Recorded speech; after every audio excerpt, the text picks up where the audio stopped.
ഇരുന്നുകാരനൊന്നുമല്ല, എല്ലാം ഞാൻ നിനക്ക് വിശദമായിട്ട് പറഞ്ഞുതരാം. ചായ ചായ കൊണ്ടുവന്നു.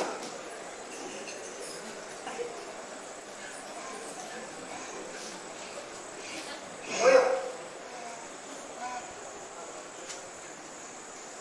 ഞാൻ ആരോട് എന്താ പറയുക? സത്യം മാത്രം പറഞ്ഞ ഒട്ടും കൂട്ടുകയും വേണ്ട, കുറയ്ക്കുകയും വേണ്ട.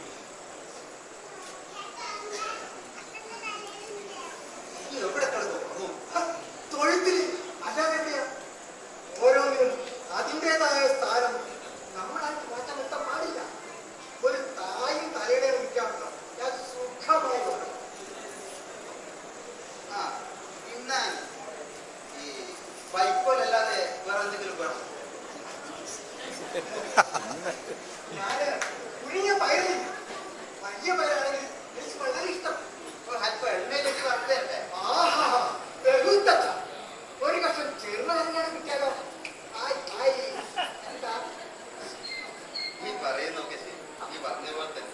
പക്ഷെ നിന്നെ പോലത്തെ കഴുതകൾക്ക് ഒരു നേരത്തെ ഭക്ഷണം, അതിന് നാസ്തയെന്നോ ഉച്ചഭക്ഷണമെന്നോ അത്താഴമെന്നോ എന്ത് പേര് വേണമെങ്കിലും വൈക്കോല് പഴം. ഇപ്പോ ഭക്ഷണത്തിന്റെയും ഉറക്കത്തിന്റെയും പ്രശ്നങ്ങൾ. ഇനി നീ എന്തൊക്കെ ജോലിയാണ് ചെയ്യാൻ പോവാ? ഞാൻ എന്ത് ജോലി ചെയ്യില്ല. ഒരു കഴുത ചെയ്യുന്ന എല്ലാ ജോലികളും ചെയ്യും, സവാരി ഒഴിച്ചു. പിന്നെ സവാരി ചെയ്യാൻ എന്ത് ചെയ്യും? സവാരി ചെയ്യും. നിങ്ങൾക്ക് എന്റെ മൊബൈൽ കയറി യാത്ര ചെയ്യാൻ പറ്റത്തില്ല, ഞാൻ വീഴില്ലേ. ഈ സാധനങ്ങളും ഈ പച്ചക്കറി സാധനങ്ങളൊക്കെ ഒരു ചാക്ക് മുള്ളങ്കി, വെളുത്തുള്ളി, ഇതൊക്കെ മാർക്കറ്റിൽ കൊണ്ട് അതാണല്ലോ എന്റെ പണി.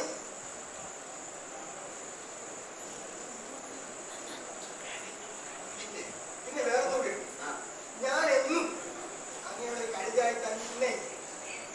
പക്ഷെ ഒന്നുണ്ട്, എനിക്ക് ബുദ്ധിയുണ്ട് എന്നുള്ള കാര്യം നിങ്ങൾക്ക് ഒരിക്കലും ഒരു പ്രശ്നമാവാതില്ല. ഈ ബുദ്ധിയുടെ കാര്യം ഇടക്കിടക്ക് എന്നോട് മറന്നു പോകും. അത് സാരമില്ല, അതൊക്കെ നമുക്ക് അഡ്ജസ്റ്റ് ചെയ്യാം. നിങ്ങൾക്ക് എന്നെ നിങ്ങളോട് സ്വതന്ത്രമായി സംസാരിക്കാൻ ധൈര്യം തന്നാ. പിന്നെ ഈ ഒറ്റയ്ക്ക് ഈ സാധനങ്ങളൊക്കെ മാർക്കറ്റിൽ കൊണ്ടുപോയി കൊടുക്കും. പിന്നെന്താ, ഇപ്പോൾ മാത്രമല്ല നല്ല മുന്തിയ വിലയുണ്ട്. നീ എവിടെയാ? അല്ല, ഞാൻ ഒന്ന് കിടക്കുന്ന സ്ഥലം നോക്കട്ടെ. കിടക്കുന്ന സ്ഥലം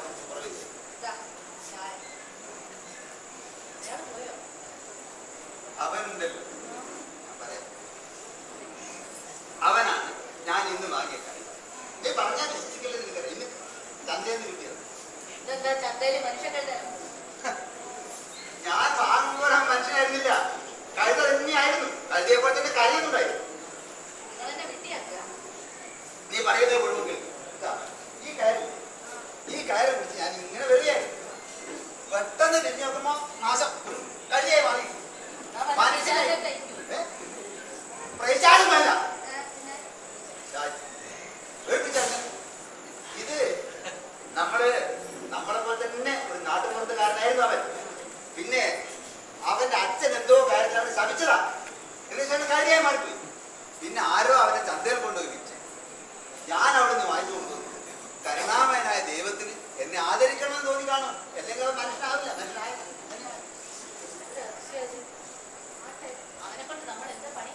ഒരു കഴുത എല്ലാ ജോലിയും അവനെ കൊണ്ട് ചെയ്യിക്കാം. സവാരി നമുക്ക് വാങ്ങാം. പിന്നെ അവന് പേരുണ്ട്, സംസാരിക്കാം, എന്തൊക്കെ ഗുണങ്ങളാണ് അവനുള്ളത്. പേരുണ്ട്, പേര് അല്ലാത്ത പേരാ. അസാവി, അസാവി എന്നാണ്. കിടന്നുറങ്ങുന്നുണ്ട്. നിന്റെ അടുത്ത് വരാതെ ഞാൻ അവൻ തൊഴുത്തിൽ കിടന്നു. അവന് കിടക്കാൻ പായ കൊടുത്താൽ മതി. പിന്നെ തിന്നാൻ ബൈക്ക് കൊണ്ടാത്ത ഒന്ന് പറഞ്ഞു പഠിപ്പിക്കുന്നത് അട്ടൻ ചായ.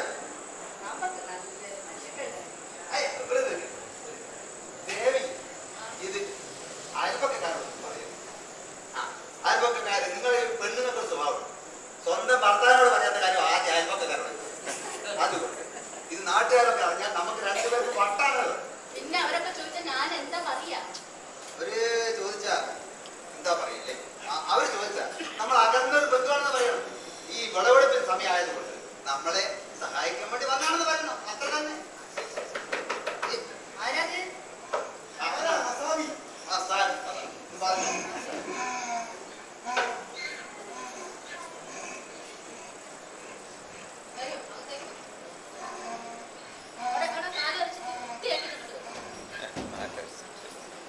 ഞാൻ കുളിച്ച് വൃത്തിയായി തൊഴുത്തിലൊക്കെ വൈക്കോലൊക്കെ വളരെ വൃത്തിയാക്കി വെച്ച് കിടക്കാൻ നല്ല റെഡിയാക്കുന്ന എന്റെ പൊന്നു ഭാര്യ നോക്കേ.